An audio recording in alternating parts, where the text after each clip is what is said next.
Testing 1, 2, 3. Yeah, what the mic was shut off, I think, wasn't it?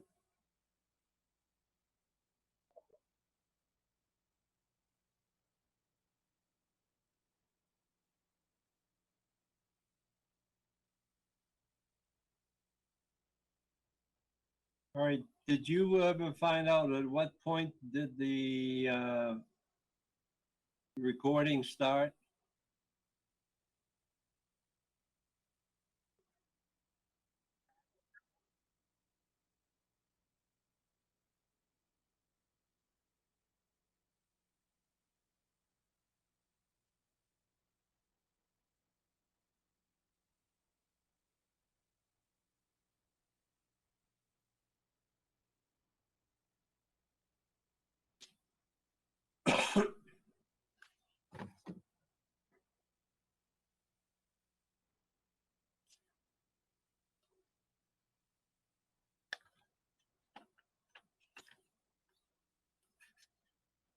And the thing is that the town has recently issued some kind of a guidance in regards to all the PPE that will have to be required. And I believe, and I'm not sure right now, but it's $56,000, I believe, a week for the PPE that the teachers and the administrators will need.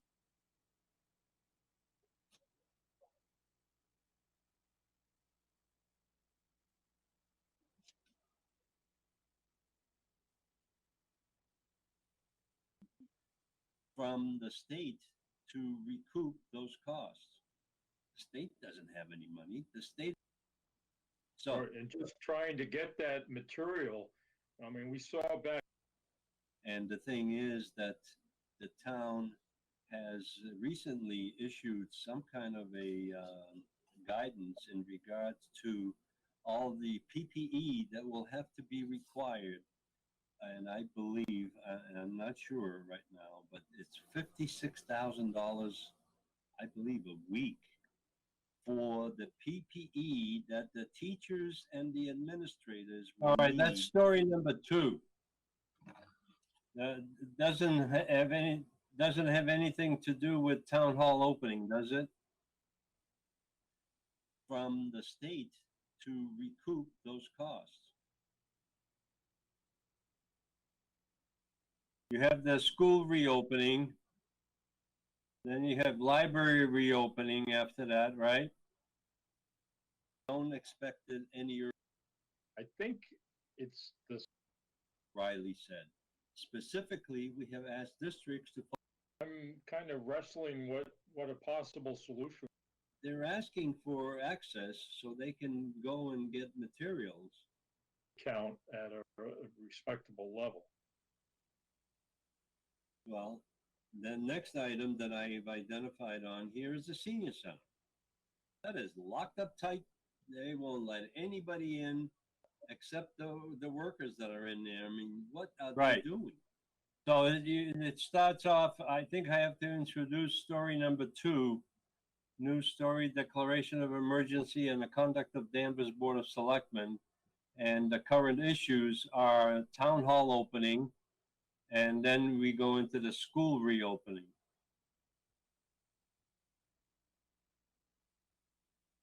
And I'll just go up to that point. All right?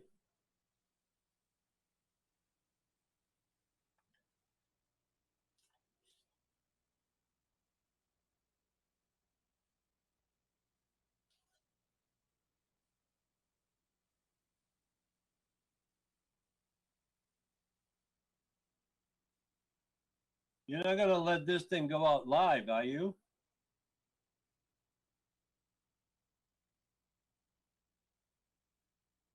Yeah, you can edit some things if you need to, okay?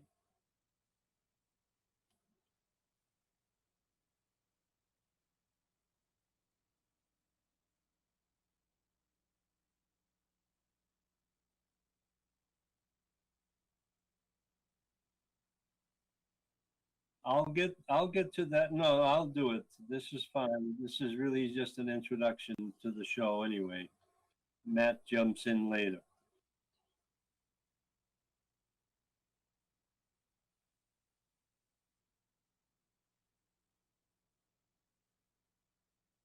All right, now we do not have the town seal, do we?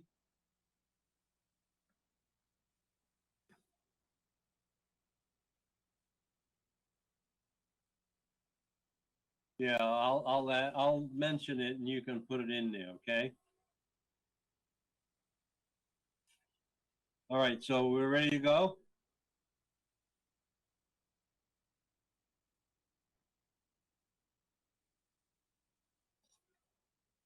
You got all the switches on?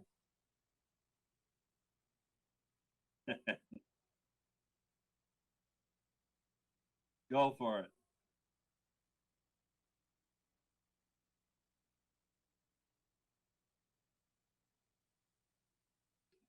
Good evening, good afternoon, Danvers, Massachusetts. My name is Mark Zubarek, and I'm here showing you the July 16th, 2020 topics of the town news. Today, we have Mark Zubarek, myself, and Matthew Duggan as co-hosts. John Toomey, currently unavailable due to being cautious, and we don't blame him. Transparency and independent reporting is our motto. The topics of the town news reporting is by Danvers producers for Danvers residents. We always report the truth based on events in our town. Sometimes we do have our own opinion included, so don't be surprised. Review of past productions. Our viewers sent me the following quote, which summarizes the sentiment of our religious community. And I'm stressing this for the second show in a row, but I think it is very, very important. The church must be reminded that it is not the master or the servant of the state, but rather the conscience of the state. It must be the guide and the critic of the state and never its tool. If the church does not recapture its prophetic zeal, it will become an irrelevant social club without moral or spiritual authority. And this is a quote by Martin Luther King, and I believe this is so appropriate at this time of our virus situation and the dictatorships that we have coming from the state and the federal government. Recent announcements. I have one today. On Sunday, July 12th, 2020, we lost Eleanor Ross. She was eminently involved in her family business and in many town activities. She was one of the residents that influenced the town government and policies. Our condolences go out to her family, especially her son, David McKenna. The one quote from the obituary that touched me was, quote, "Time is a cruel master, wearing down even the strongest oak in the forest, and eventually even the mighty mountains fall into the sea. Standing tall, even though she was only 4'8.5" against every obstacle that fate threw in her path. Always a leader, it didn't take her long to take charge at the Lindens, making sure things were done the way she wanted them to be done, just as she did all of her life. All I can say, and I believe this is by David McKenna, St. Peter, I hope you're ready for this one. And she's off on her next adventure. This must have been written by David McKenna because that is so reflective of her situation and her presence in our political arena and in our private lives. We need to have the King Unwilling emblem back on the show. And the thing that I want to make sure is that this seal is so reflective of what this town is all about. And that this seal represents many facets of our life, especially when we're elected and appointed to the town meeting. The Constitution is a restraint on the government. It tells the government what it can or cannot do. It does not tell the people what we can or can't do. Now we start into our regular broadcast of our news items. And this week, we're going to have 3 segments. The first segment is a note that I've captured from the discussions at the Board of Selectmen budget hearings and the Finance Committee hearings. In a note to Selectmen, Danvers Town Manager Steve Bartha signaled more severe cuts may be needed once the town gets a clearer picture of the impact the coronavirus crisis will have on local and state funding. This is only about funding. The cuts are already coming. The residents must adjust their budgets. It appears that the town may have to do that as well. One of the things that I have noticed at the town meeting that we held, with Pat Frazier being the moderator, and she basically pushed that meeting as a public meeting in person. And one of the things that I have captured from that meeting is I had many opportunities to identify and let the town meeting know that I was not happy with the budget the way it was put together. And the Finance Committee did not do anything about it. And one of the things that really bothered me a lot is that the current fund, school building fund, which was appointed or started back in 1997, 98 by the Board of Selectmen at that time when I served. And now the fund has been changed. They changed the name. They're going to use those funds that have been put away for school buildings for anything that is a capital expense and has a bond issue with it. So I am not very happy with that. I am still going to appeal to the Board of Selectmen to have the town managers rename that fund back to the school building fund. News story number 2.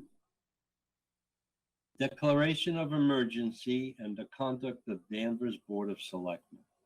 This is a deep subject.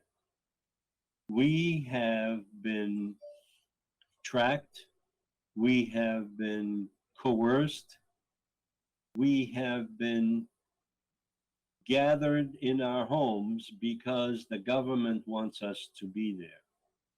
This is to stop any gatherings of people that are attending these meetings, that have attended these meetings in the past, like the Planning Board, Zoning Board of Appeals, Board of Selectmen's meeting. Current issues, Town Hall is not open.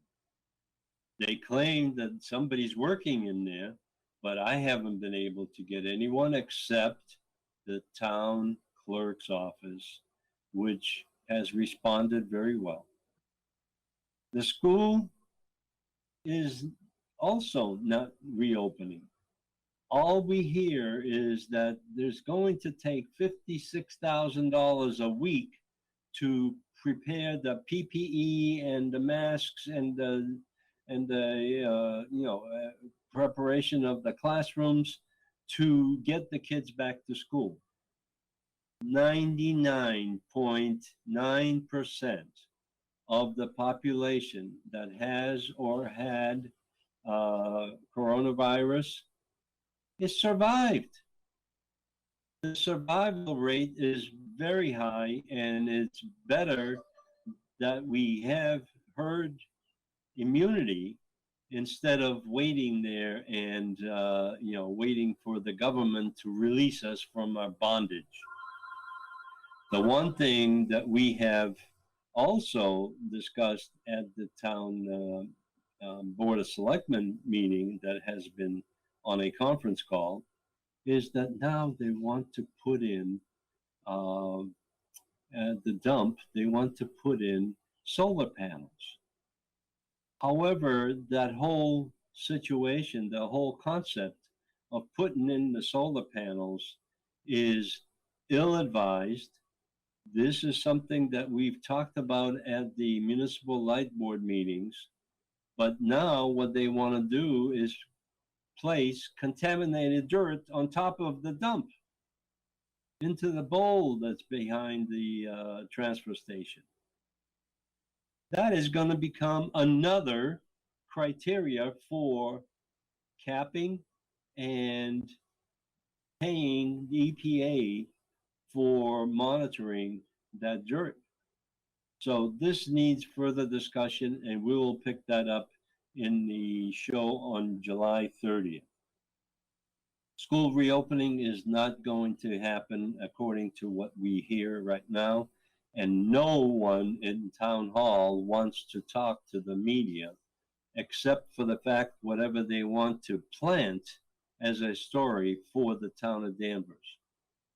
I have made attempts to gather information from the police chief, the health inspector, the DPW, the town manager, and there's a void in there. I don't know what they're doing inside that town hall, but there are many cars in front of it now. Then we'll go into the library reopening. So, David, this is the end of my piece that I think we need to add in the beginning. David? How many minutes was that? 11. Well, you can go and cut out everything after I start talking about the school reopening. You can edit that a little bit. And I think in the beginning, I think that covers all the bases.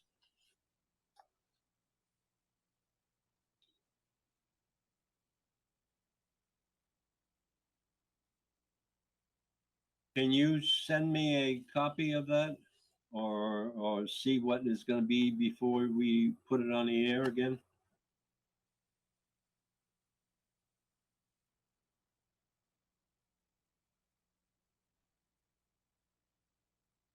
Right. Can you do that, please?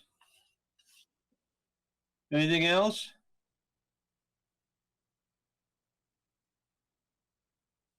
All right. We're done. Okay, bye.